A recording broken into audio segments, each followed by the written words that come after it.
Hi there, welcome to my kitchen. This is Joy. I'm here for another energy healing for the planet, for the earth, because we need it. So, first of all, let me show you what I have on my table here. Do you see the wand, of course, over the sword? The sword is heavier, but the wand is more powerful, and the wand is signifying subconsciousness and the lighter sort of the lighter healing than what the sword would do. And the sword is facing this way. It's trying to it's trying to do something that's difficult, and the sword or the wand just sort of floats on by, and the sword is doing it the hard way. Now you'll see here they're very, very close together. There's abundance. Abundance is having a hard time squeezing in there. That's what that is talking about. Then we've got the world. This is what I consider the world. It's a pink quartz, mothering stone. There's some more stones along the side of the sword trying to heal it. There's my pendulum with some beautiful symbolic stones there. And then, of course, my tarot with a quartz on that. I thought that was a very pretty setup. I always think they're pretty because I like the colors. So I just have one thing that I wanted to mention, and it's about financial abundance. And I know a lot of people talk about being able to manifest that, and why am I not able to manifest all this money, and so on and so forth. So I was reading a comment the other day on one of my spiritual channels that I watch, and somebody was saying, why is it that I can't seem to manifest what I want? Why can't I manifest it? I've been waiting for 30 years and it still is not coming.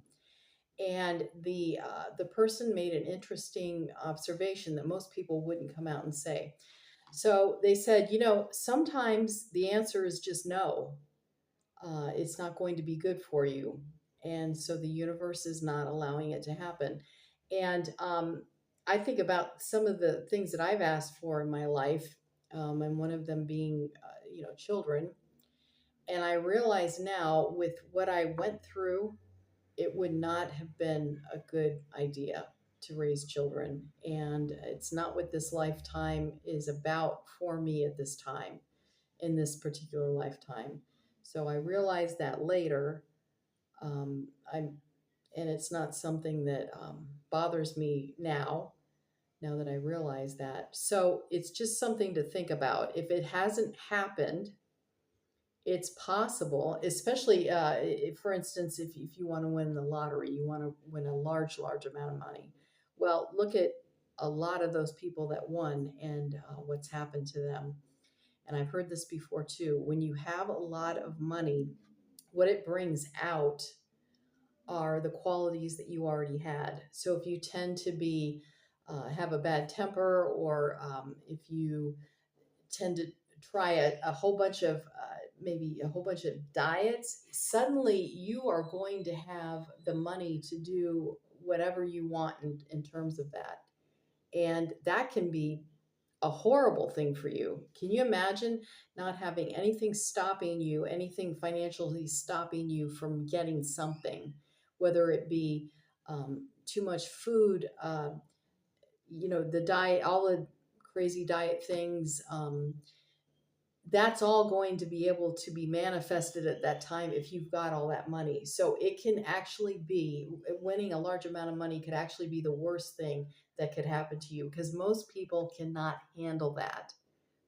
They're not ready for that. So think about that. Okay. Let's see. Let's go ahead and do the healing. Okay. And let's ground ourselves. Feel those roots coming out of the bottom of your feet And even if, like me, even though if you're inside and you've got a hardwood floor, it doesn't matter. Those roots will go right through the floor, searching for the earth, searching for the dirt. And it's feeling its way. I can see the roots going into the earth. And I see Mother Earth reaching forward and grabbing onto those roots to let you know you are firm, you're going nowhere, you will survive.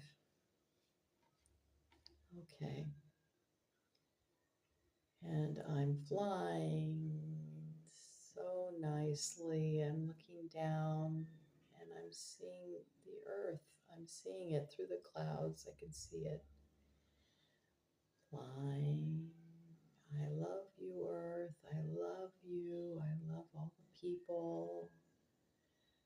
Things are starting to melt. And I just mean that the beings, the people, are starting to melt and they're starting to merge together because that's what we are anyway. We're all the same. We're melting together. It doesn't matter the nationalities, it doesn't matter the skin color, the sex, it doesn't matter. We're all merging together. I love you. I love you.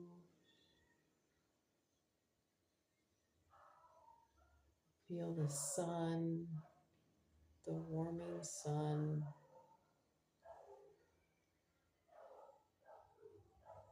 I love you.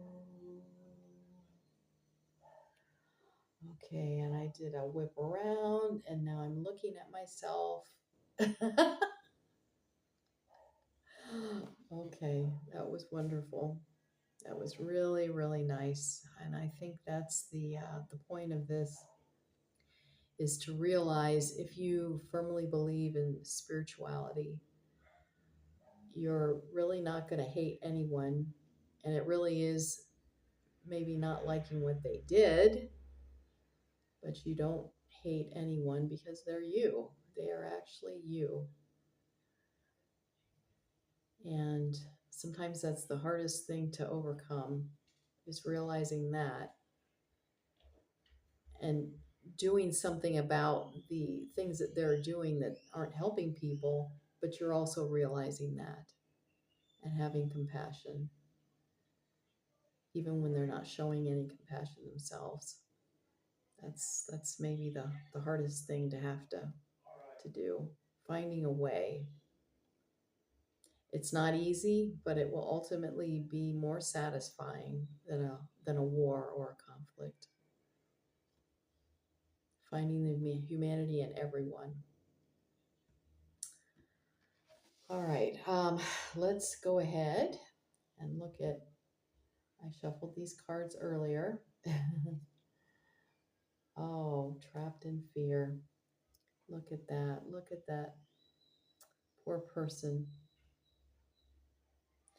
You know, I'll betcha if you moved out from the scene of this, like jail or cage, if you moved out, you would see on either side it was not attached. I bet that's what you'd see. And what this is signifying is all you got to do is get out of your head and move to your right or your left, and you'll be out of the cage.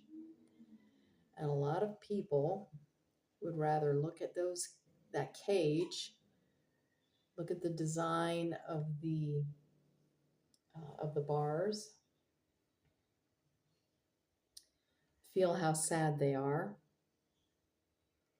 and just take notice of how the guards are being so mean and how you can't get out, blah, blah, blah, rather than looking to the right or the left and simply walking out. People fall in love with their stories, and everybody's got stories about how they grew up, about how they were mistreated. Everybody's got them. But it will not help your situation to think about it.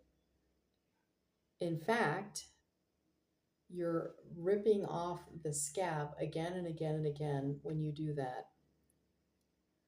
So when you're finding that you're in that emotional loop again where you're thinking about it again, open your eyes and look around you and get your mind off of that as much as possible. Start doing something creative. Look at how pretty the floor is. Look at a bird. Go outside. Take a walk. Call a friend. But get your mind off of it and don't let it consume you like that. Pray to have that go away. But the first thing is to recognize that it is not helping you to think about that again and again and again. I know what I'm talking about. It does not help. Blaming people for the situation you're in, blaming your genetics. How come I'm so sick? Everybody's got something. And so that's a challenge. And that's a challenge for today. All right, lovelies. Step away from the cage. Well, let's see. We looked at the board, we talked about the card, we did the healing, and I think we did everything. Yeah, we did. This just seems to go so fast. Anyway, I hope you have a wonderful day, and thank you for being here with me and blessing the world. I love you. Bye.